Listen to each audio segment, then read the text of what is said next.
The theme for the 2021 BGRI technical workshop is Global Resilience, Science, Epidemics, and the Future of the WIC Community. And over the next 3 days, we will learn about and discuss the impact of current and emerging threats to wheat, the latest advances in wheat research, and how to develop more inclusive and equitable solutions. In addition to our live program, we have an extended on-demand technical program with flash talks and posters. Please visit our website at bgri.cornell.edu for more information from our community of researchers, to check out the latest discoveries, and to reach out to scientists. And as you enjoy the next 3 days of online programming, please join the conversation. We invite and encourage you to share your thoughts with the community by using the chat box through the week's events. Today, we will focus on pathogen surveillance. To kick off our session, I have the pleasure to introduce our first keynote speaker, Professor Chris Gilligan from the University of Cambridge. Chris Gilligan is currently Director of Research and Head of the Epidemiology and Modeling Group at Cambridge. He previously held the post of Head of the School of Biological Science, Professor of Mathematical Biology, and Founding Chair of the Cambridge Interdisciplinary Research Center in Global Food Security. Together with his research group and colleagues, Chris has developed an extensive epidemiological toolkit with applications in plant and animal disease, including COVID-19.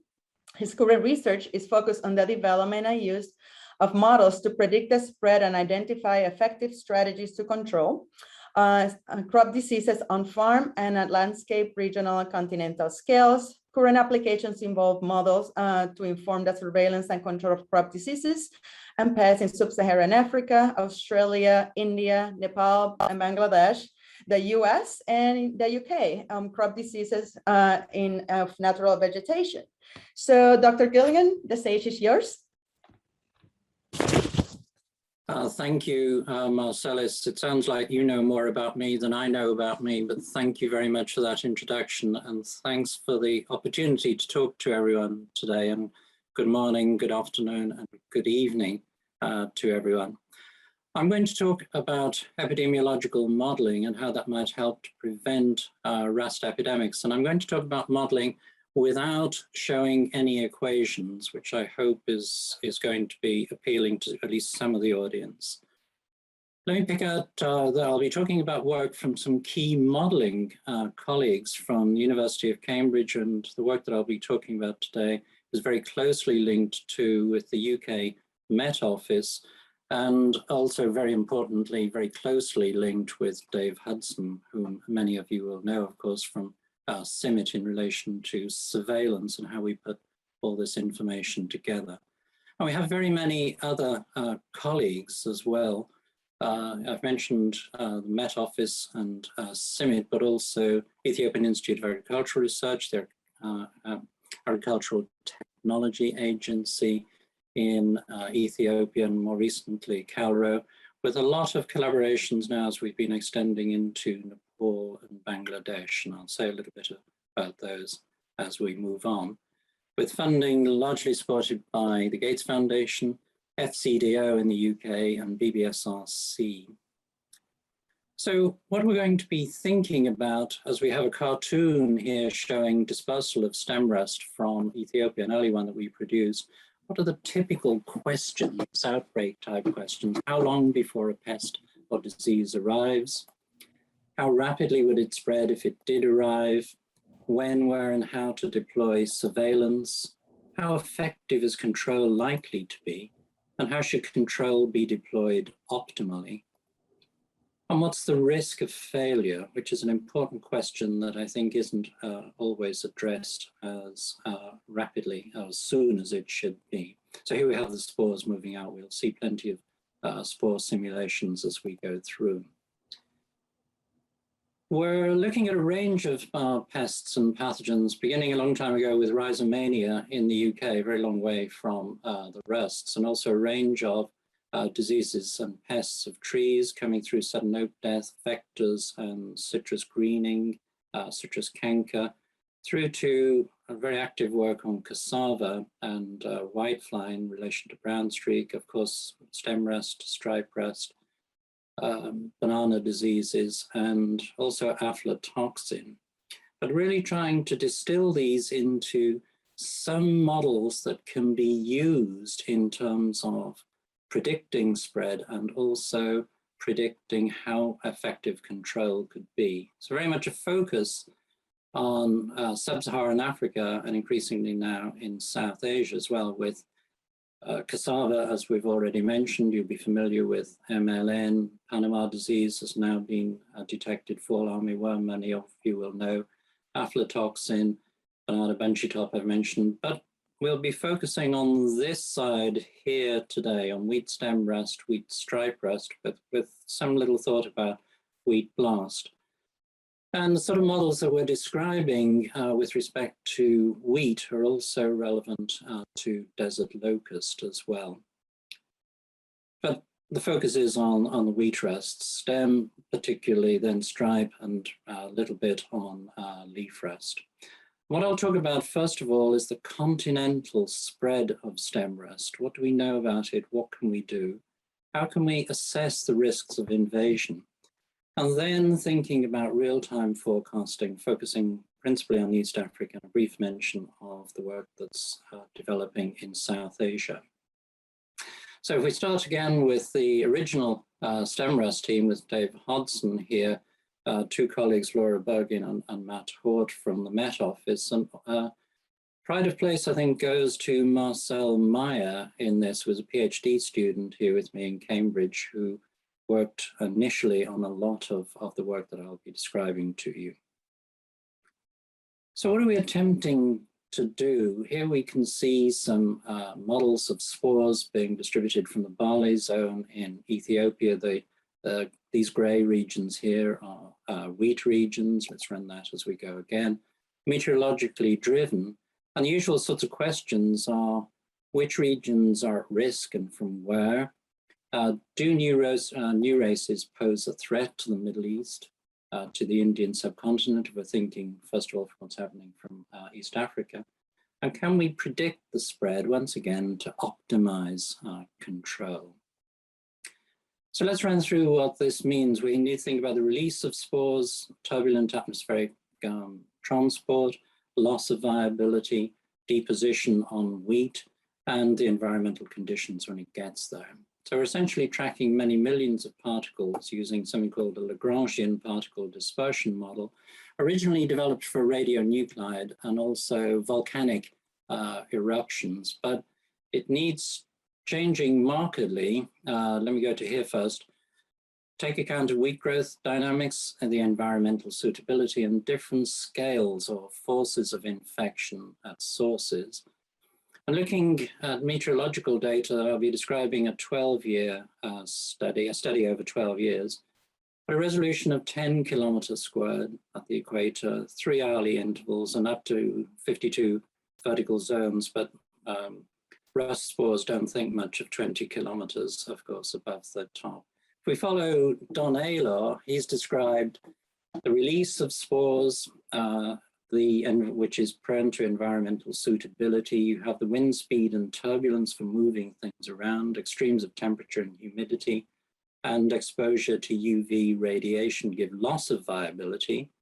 Rainfall and gravity are responsible for the deposition of the spores. Then it's a question of the environmental suitability at the point of infection. Will it infect or not? It's one thing to say the spores get there. It's another thing to know, are they going to infect? So we're going to think about this region here, right from the south of Africa up through east, the Middle East, and into South Asia. The background here is indicating wheat cultivation in the green through to the red, density of wheat cultivation in those regions. So we're going to ask if we're going to think about spores dispersing from one or more of these sites and then let the weather run it over a 12-year period historically. We need to identify the donor sites, and so one looks at where are the records of wheat stem rust detection, and then we've identified some representative sites, and these can change for disease locations from which we're looking at spread from each of these red sites over a long period of time to look at the patterns and how these change over time and who connects with whom. Now, to do this, we need to think about different sorts of scales. There are dynamic interactions at the host landscape scale. So here we can see the changing wheat cultivation changing month by month. But we also have much faster timescales, the environmental landscape with respect to suitability for infection, which can be changing hourly or 3 hourly as we run here. So we have slow change there, but important, relatively fast fluctuation with the environmental conditions. And onto this, we're then considering the spore dispersal. So how does it interact with these changing cycles? And the spores can be in the air for up to 3 to 5 days and can survive certainly quite well for 3 days, if not for longer. So we have the dynamic interactions of the host landscape, the environment landscape, the pathogen dispersal. And we should also bear in mind what I've put here as the social landscape. That is, in effect, what are growers doing? What sort of varieties are they planting? When are they planting them? Is there irrigation or not? What sort of control are they applying? Because that can influence what happens at a source strength and also what happens at a recipient site. So let's take that analysis where we run all of those over a 12-year period for the historical weather data, and then see if we can distill something from that using network analysis, which is simply identifying connectivity in those regions. And we pick out some key results from here. The first one is that there are 5 regions here. The different colors indicate that there's a lot of movement amongst countries or regions of the same color, relatively less between different colors. So you see in Southern Africa here, very little connection with up through the Rift Valley here.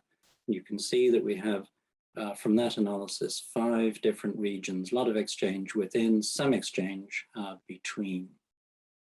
The size of the circle is an indication of the total movement of spores in and out of that region. And the shading is indicating, in this case, that it's a predominant donor of spores. It sends more out than receives in. And so there's the sending out. Here is a predominant receiver. So you can pick out that Nepal is a major donor.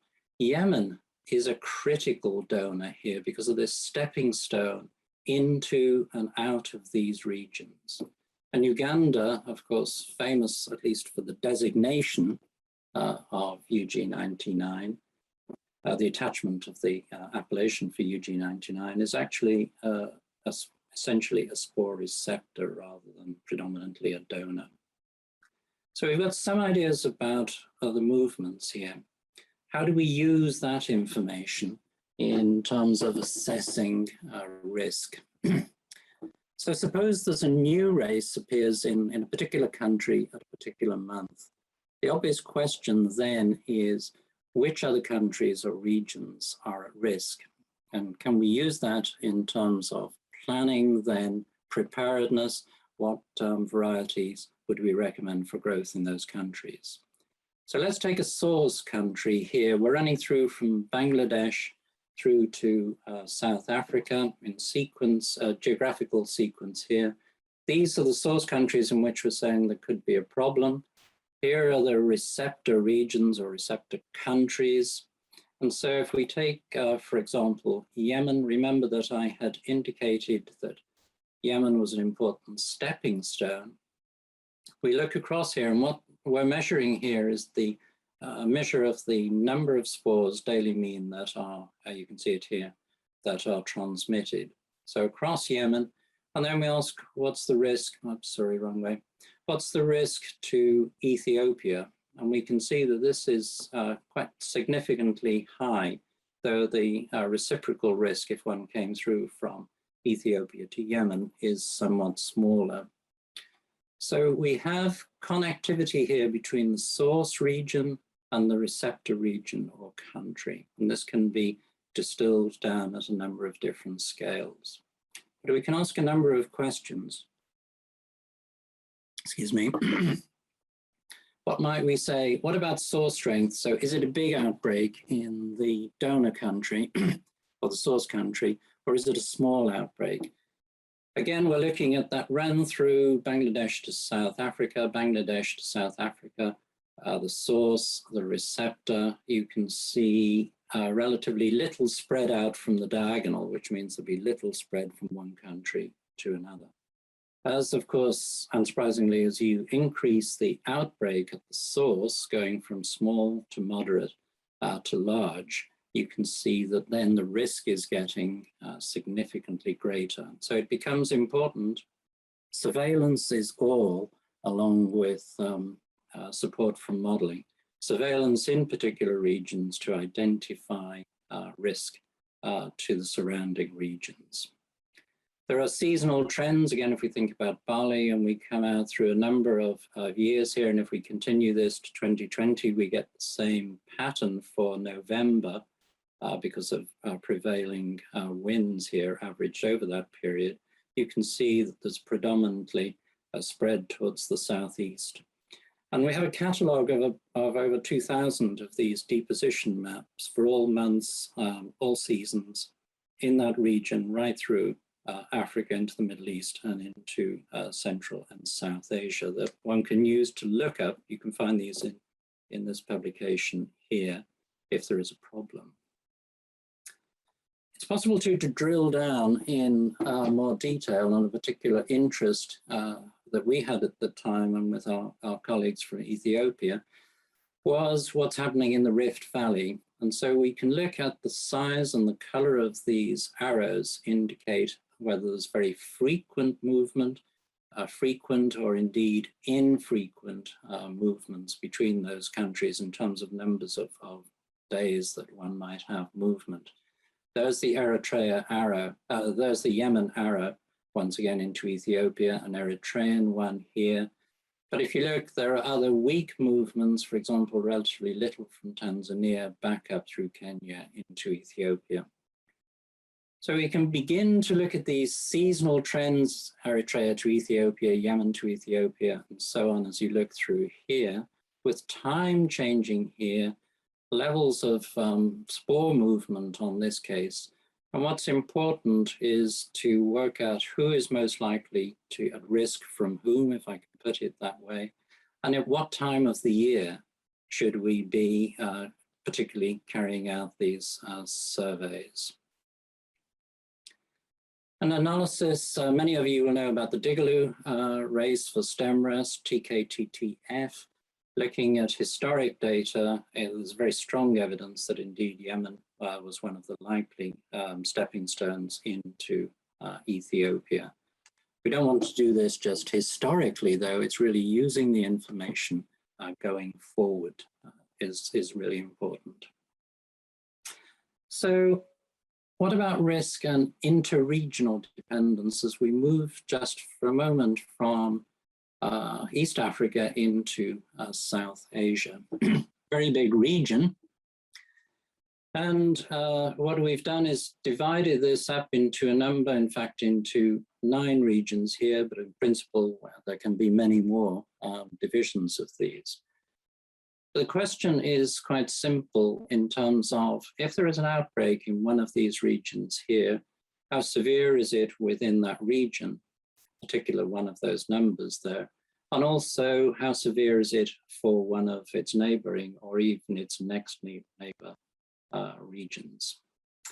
Work done by Will Thurston here from the UK Met Office, where we were looking at a particular time in 2018, taking the CIMMYT led stem rest surveys, or CIMMYT coordinated stem rest surveys, and looking at particular regions here in South Pakistan, where we're looking in this side at the deposition and in the right-hand side at the particle height, because this becomes important in terms of a risk.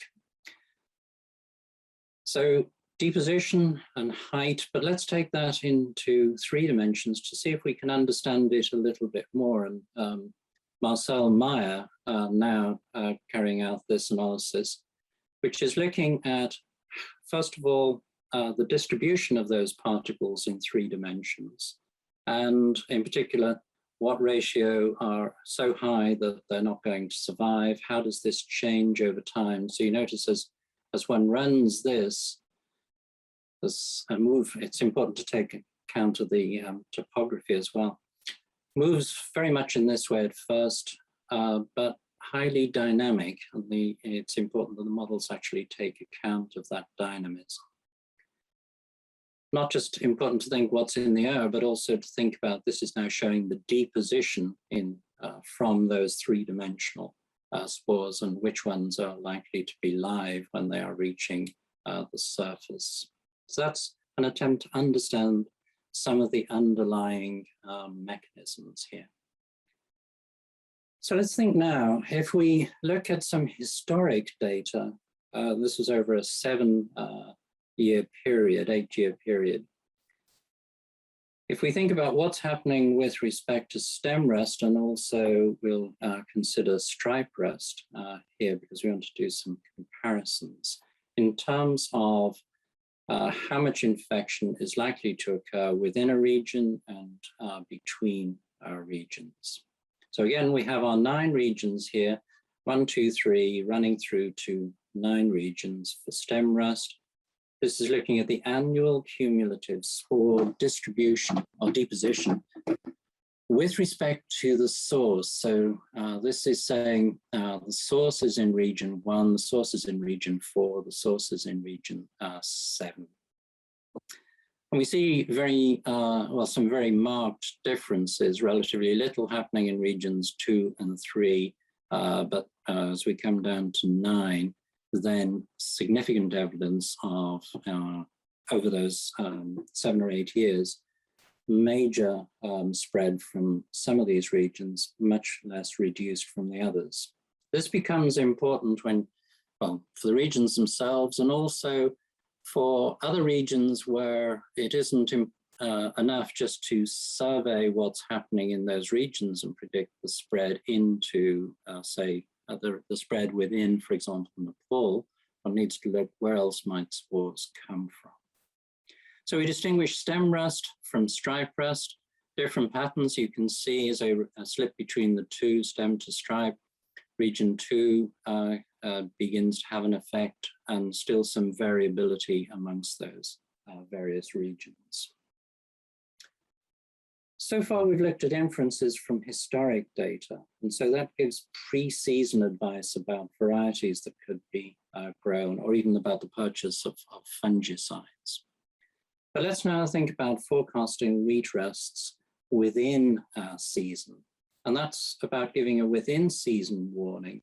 And so this is about the deployment of short-term control in the form of fungicides. This one much more about varietal diversification.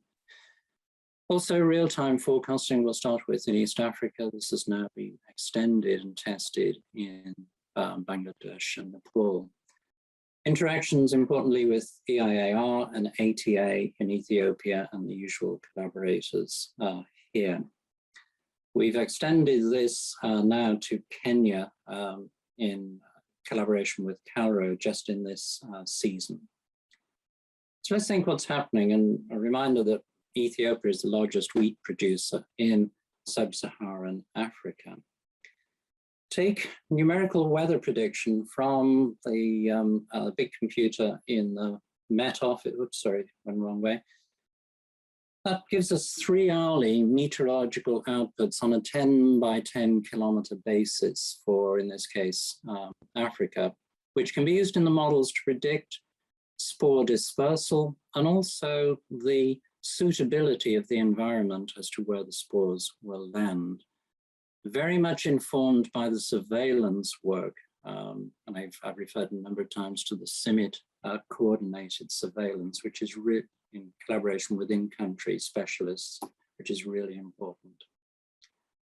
What do we do with that? We take it through, and then that gives us a forecast of spore deposition, suitable condition for infection, 1 to 6 or 7 days in advance. Not very long, because that's as good as the weather forecasting is, but that gives a period of approximately 3 weeks warning to mobilize for the deployment of fungicide control, which is long enough for a large number of growers in principle. So let's think about that. We're predicting spore deposition. This is for a particular time. Predicting the environmental suitability for infection, and note that the environment may be different from where the spore unsuitable or suitable compared with where the spores land. And one can integrate those to look at where is really at risk because it's got the right environmental conditions and it's got a lot of spores landing there. Importantly, this is a dynamic system. I've moved down just briefly into Kenya here to illustrate this. So here are the predictions running with time, running through here, just going hour by hour, day by day, for spore deposition and environmental suitability for stem rust. Doing this also for stripe and for leaf rusts. And again, spore deposition, suitability for infection, which gives that 3-week window in which to do something about it. So we have an early warning and advisory system working very closely with a whole range of collaborators. So there are the field surveys with the ODK phone field surveys. Really important to know, where do we know infection is? Because that is then used to predict where infection is going to spread from those sources. 2, an early warning unit, increasingly it's going to be, soon it's going to be in the Ministry of Agriculture, originally in EIAR, and 2 working very close together in Ethiopia. Automatically through to the survey data come to the models, to the computers in Cambridge and the UK Met Office, feed back in approximately 7-day forecast. How to produce advisories and alerts interacting with ATA, with IVR and SMS alerts, and reaching significantly more and increasingly more than 300,000 smallholder farmers. Reaching country stakeholders, but also importantly to farmers and extension, to DAs, district agents. We'll have more and more crowdsourcing in lots of the systems that we work with, all of the audience here. So ATA crowdsourcing using SMS messaging coming back in, or IVR from growers. And also the diagnostics work, MinION methods, for example, from Dan Saunders at John Innes, where you then know you have a particular race of concern, feed that in, predict where it's going to be, and hopefully carry out some control. And of course, linked with ARHUS and the WeTrust toolbox. So that's an early warning advisory system. WeTrust advisories are produced by CIMMYT and EIAR, which warn, firstly, what's a summary? Where are the regions? Nothing in Tigray, but a lot of concern in Borneo. Supporting this with the observations from stem and stripe rust, with the predictions of spore dispersal, stem and stripe rust, with the particular risk in different regions, pretty risky at this particular time. And so these are then promulgated through a range of means through the ministries to warn for short-term responses. And that's proving, I think, particularly important, and it is remarkably, as far as we can determine, very successful. How do you transfer it? And can it be readily transferred? That was a big question that was asked by FCDO from the UK. And so here we're just looking at surveys, for example, in Nepal. Those that have good eyesight can probably see there's a positive here. The green is negative. We take the surveys, we run the spore dispersion from where the surveys are detected, but also where infection has been detected outside. If you think going back to what we were looking at before, that risk from infection coming from elsewhere. So that's where we think the spores would be over the coming week. That's how we think the environmental suitability would be, in this case for stripe rust. And we put those together to identify was there enough environmental suitability, a lot of environmental suitability, but a lot of spores, relatively few spores, to indicate what we think are the particular risks in those regions. Importantly, it's the period that it took to take something that took several years to develop, but in fact, applying it in a new region took of the order of 3 to 6 months. So the same thing happening in Bangladesh. Again, the observations where the spores occurring, less problem coming in from outside here, whereas the environmental suitability were the regions for risk. And then once again, building up between surveillance, models, through to advisories, alerts, and right through to farmers. So the same sort of pattern, but obviously with significant adjustments necessary as one moves from one agricultural system to another. So let me summarize a few observations. I always like to quote G.E. Box, who was quite a famous statistician, who said, all models are wrong, but some are useful. And those modelers amongst us cling very seriously to the second half of the sentence, but we also do acknowledge this first part. A couple of points to make in the last moment. Wheat rust continue to pose major threats to wheat production. We all know that. Modeling, I would argue, provides a valuable tool to prepare for and prevent epidemics, along with surveillance, along with new methods for control. It helps us to identify the regions at risk from new races and from existing races, provides means for early warning and advisory system. It's important to provide the advice within season. What about the next steps? Well, coupling with epidemiological toolkit to provide deployment of resistant varieties, deployment of fungicide control, and looking at wheat cost. I think I was 5 seconds over. Thank you. Thanks so much, Chris, for such a great and insightful presentation. I'm going to check with Matt if we have some questions from the audience. Hi, Marcellus, and thank you, Professor Gilligan. Really wonderful talk. Lots of comments have been coming through about where people are from around the world. So we have a very global audience right now, which is very exciting to see. One question that came in for you, what are the challenges in detecting wheat rust disease using computer vision techniques? Really important. And sorry, I didn't realize that the beeping was coming from here rather than from you, but I've turned it off. Apologies to everybody. It's going to be really important to be able to use computer visualization because we want to move increasingly to crowdsourcing. So how many more observations can we get in?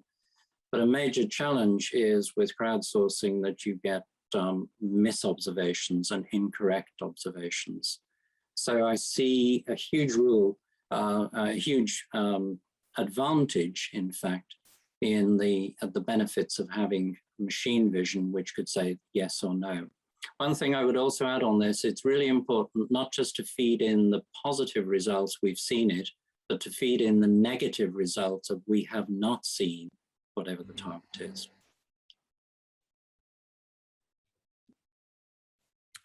And another question came in. So on-the-ground training for wheat rust reporting and surveillance was an important component of surveillance and modeling in the past decade, and much progress was made with extension farmers. What training is going on in Africa and the SARC countries now, and how are we able to use Zoom and other internet tools to expand our GPS partners? There's a lot of training going on, and this may well be touched on in the next session in terms of surveillance. So we need increasing levels of training with respect to using ODK or other app-based surveillance methods. And when we first started with this, it was a very small proportion we're using apps so that one didn't get near real-time data coming in. Now, in fact, with collaborators in Ethiopia, it's of the order of 80 or 90%, if not higher, are using those. That's important. There's also a lot of training that is needed to teach people more, I think, about epidemiology. Lots of people are trained in molecular biology, and that's really, really important. Others trained in plant pathology, but we do need to think about what happens as we think with COVID as well, what happens at that large scale, and that's where epidemiological training is important. And I think we use some simple methods in terms of having user-friendly models that people can take and play and begin to use. The serious modeling is still done usually on a bigger computer.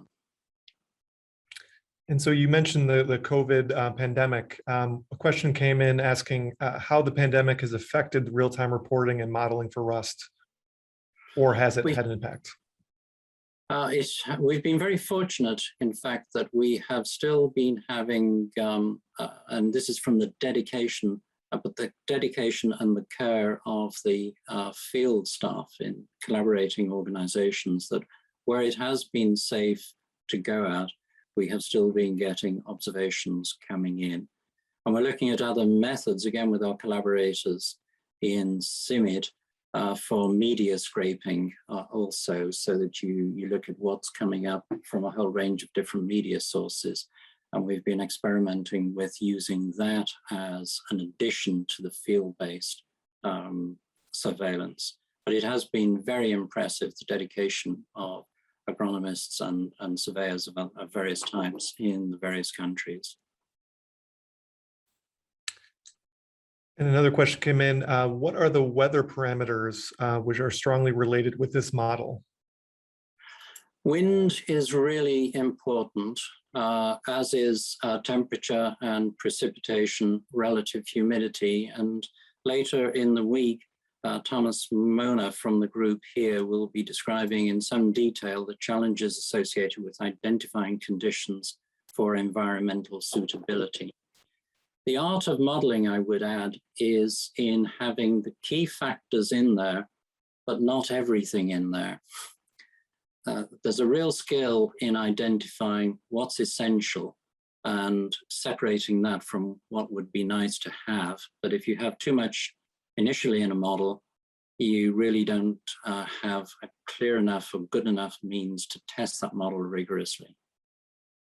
So we do try to keep it as simple as possible first. When it doesn't work, then you say, okay, let's add some more, let's see what we need, or drop something out. And if we have time for one more final question, a question came in from Ravi Singh asking, how much data are you able to have and use on resistance and deployed varieties and modeling for the implementation of control strategies?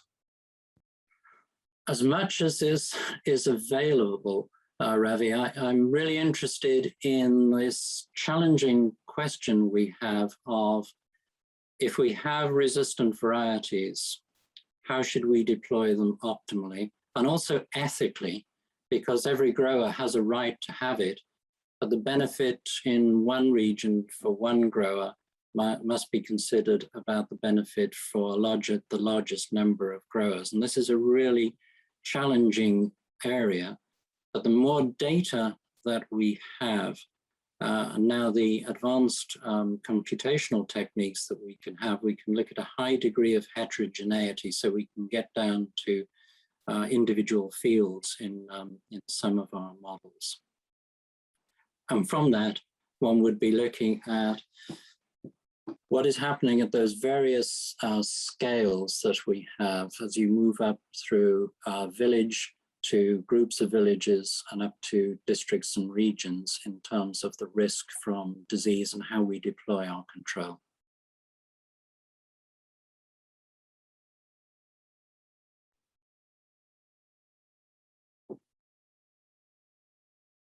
I think that's it, Maricelis, and apologies to everybody for my beeper.